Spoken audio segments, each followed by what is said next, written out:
Hi, I'm Susan Keefe from Rhubarb Cod, and today I'm overthinking Pasta Alle Vongole.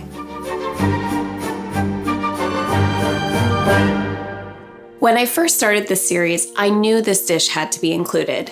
Why? Because it's my favorite pasta dish of all time, and whenever I crave it, I want it completely unadulterated. I don't want a twist. I'm a purist when it comes to Pasta Alle Vongole, which makes it the ideal candidate for overthinking classics. Now, unlike the Caesar salad and Parker House rolls, this dish doesn't come with a cute origin story. It is a dish that is consumed widely throughout Italy, but it has its roots in classic Neapolitan cuisine. It is most popular in the surrounding Campania region as well as Rome. Pasta alle vongole is generally made with linguine, spaghetti, or vermicelli, and there are two official versions of this dish, the bianco and rosso. The bianco is a simple sauce comprised of garlic. The bianco is a simple sauce comprised of garlic. Sorry, they're very small garlics. Very small. Teeny tiny garlics. The bianco is a simple sauce of garlic, shallots, chili, and white wine. The rosso is all that with some tomato and basil added for good measure.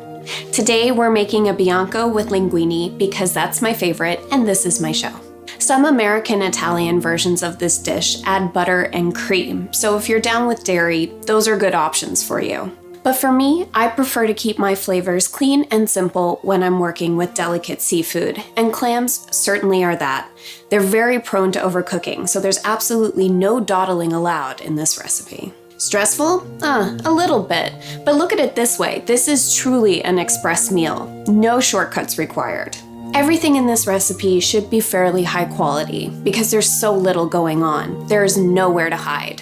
So use a good quality olive oil, not a finishing oil, those deserve a life with bread, a white wine you wouldn't mind drinking, but obviously nothing super expensive, the freshest clams you can find, and a good quality pasta. Now let's talk about those clams. Traditionally, Mediterranean cultivated carpet shell clams are used in Italy, but they can be tricky to find, at least in my neck of the woods. Most Italian American places use cockles, little necks, and cherrystone clams.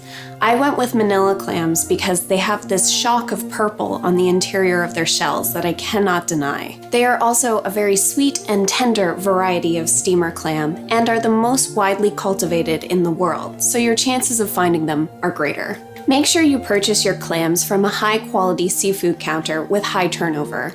Fresh clams should not smell fishy. They should have a clean, briny scent like seawater. If any of your clams are open, give them a tap on the counter. They should close. If they don't, they're already dead and should be discarded. If you intend to cook your clams at a later date, make sure you store them in the fridge in a perforated bag. Alternatively, you can store them in a bowl with a piece of damp paper towel on top. Just don't store them in plastic bags, you don't want to smother them. And don't store them for long. You should consume them in 1 to 2 days. After you've determined the viability of your clams, give them a good scrub with a hard bristle brush. A potato scrubber or a particularly hardy toothbrush should do the trick. Place the clams in a bowl of cold salted water. Add roughly a tablespoon of salt for every 4 cups of cold water. Let the clams sit for 30 minutes. This will encourage them to expel any extra sand they may still be carrying. After they're done sitting, give them a final rinse. With your clams primed, it's time to get chopping. But first, let's place a large pot of water over high heat. The water will come up to a boil while we're chopping. If it gets there before you're ready, just turn off the heat and reignite the burner when you're finished. The first thing we're going to chop is 8 cloves of garlic. Yes, 8. Slice them nice and thin. Next up, we have 3 small shallots. If your shallots are large, just use 1. Again, we're going to slice them nice and thin. Next, we have 2 hot peppers. I would ordinarily use red finger hots or pencil hots, but we couldn't find any, so these are Thai red chilies, which are considerably hotter. The idea is to add a little kick to the dish, but not make the heat the focus. As I mentioned before, clams have a very delicate flavor, so don't overdo it. We have a high heat tolerance in this house, so we will be fine. But if you wind up only finding Thai chilies like me and you don't have a high heat tolerance, only add 1 or omit them altogether. You can use crushed red pepper flakes in their place, which is a bit more of a mellow, controllable heat. In fact, they're more commonly used. I just like the look of fresh chili rings in my pasta. This is purely for vanity. Next, we have 1 preserved lemon. Remove the flesh and finely chop the rind. I use preserved lemon for this because I have them and I'm addicted to them. If you don't have any on hand, you can add some lemon zest and call it a day. It's actually more traditional that way.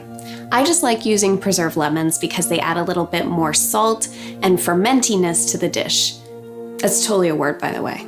And lastly, we're gonna finely chop some flat leaf parsley, about 1/4 cup's worth. By now, your water should have come up to a rolling boil. Liberally salt the water and add 250 grams of dried linguine. Cook the pasta according to the package's directions. This should be about 10 minutes. Make sure to give the pasta a toss every now and then to prevent the noodles from sticking together. With the pasta cooking, it's time to get the sauce going, and we're on the clock here. We want the pasta and the sauce to arrive at their peaks at the same time. Place a large skillet over medium heat and add 1/4 cup of olive oil.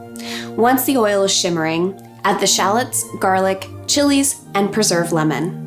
Add a sprinkling of salt and sauté until just translucent. This shouldn't take very long because everything is chopped so fine. Add the clams and 1/2 cup of white wine and cover the pan immediately.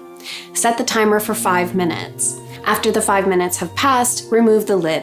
All of your clams should have opened by now. Discard any that didn't. Your pasta should be done by now.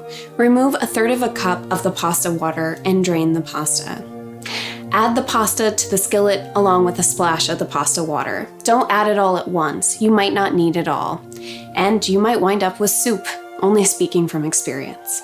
Add the parsley and gently toss the pasta in the pan to ensure that every noodle is evenly coated. Once a glossy sauce has formed in the bottom of the pan, take it off the heat immediately. You don't want to overcook those clams. Plate the pasta and garnish with lemon wedges and additional fresh parsley. And that's all I could think to overthink about this pasta alle vongole. I hope you give this one a go, and if you do give it a shot, let me know how it went in the comments below. And if you enjoyed this video, don't forget to like it and subscribe to this channel. I post a new recipe every week and a ton of goodies along the way. Thank you for cooking with me. I'll see you all next time.